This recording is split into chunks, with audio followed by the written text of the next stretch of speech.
Kailangan siya ni Bocho.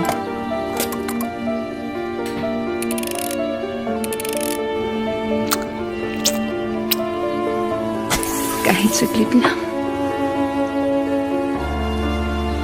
Kahit isang gabi lang.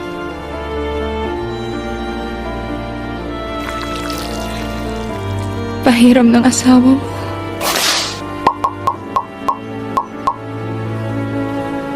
Hindi.